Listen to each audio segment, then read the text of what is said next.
रायगड सम्राट अल्पावधीत लोकप्रिय ठरलेले रायगड सम्राट रयतेच्या सेवेसाठी सदैव पुढे। रायगड सम्राट राजकीय, सामाजिक, शैक्षणिक, शेतीविषयक अचूक बातम्यांसाठी रायगड सम्राट न्यूजला सबस्क्राइब करा। आदर्श आचारसंहितेचे काटेकोरपणे पालन करून मतदान शांततेत पार पडावे यासाठी पनवेल तालुका पोलिसांनी केले रूट मार्च। आगामी लोकसभा निवडणुकीच्या आदर्श आचारसंहितेचे काटेकोरपणे पालन करून मतदान शांततेत पार पडावे यासाठी पनवेल तालुका पोलीस ठाण्याचे वरिष्ठ पोलीस निरीक्षक अनिल पाटील यांच्या मार्गदर्शनाखाली रूट मार्चचे आयोजन करण्यात आले होते। लोकसभा निवडणूक 2024च्या अनुषंगाने आणि वरिष्ठांच्या आदेशानुसार पनवेल तालुका पोलीस ठाण्यात एक आरपीएफ कंपनी पुरवण्यात आली होती।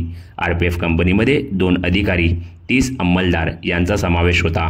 त्यांच्यासह पोलीस ठाण्यामधील 2 पोलीस निरीक्षक, 7 सह पोलीस निरीक्षक, उपपोलीस निरीक्षक व 30 पोलीस अंमलदार तसेच 2 झोन स्ट्रायकिंगवरील 1 अधिकारी, 13 अंमलदार यांनी पोलीस ठाणे हद्दीमधील मतदान केंद्रे, संवेदनशील परिसर, हिंदू मुस्लिम मिश्र वस्ती तसेच निवडणुकीच्या अनुषंगाने पोलीस ठाणे हद्दीतील कोणे गाव परिसर व भिंगारवाडी गाव परिसर या ठिकाणी पायी भेट दिली। तसेच कोणेगाव ते भिंगारवाडी गाव दरम्यान येणारी आजीवली, बातकान, शेडुंग फाटा, भिंगारगाव, शेडुंग टोल नाका या गावांना धावती भेट देऊन गाव परिसर व तेथील परिस्थितीची माहिती देण्यात आली।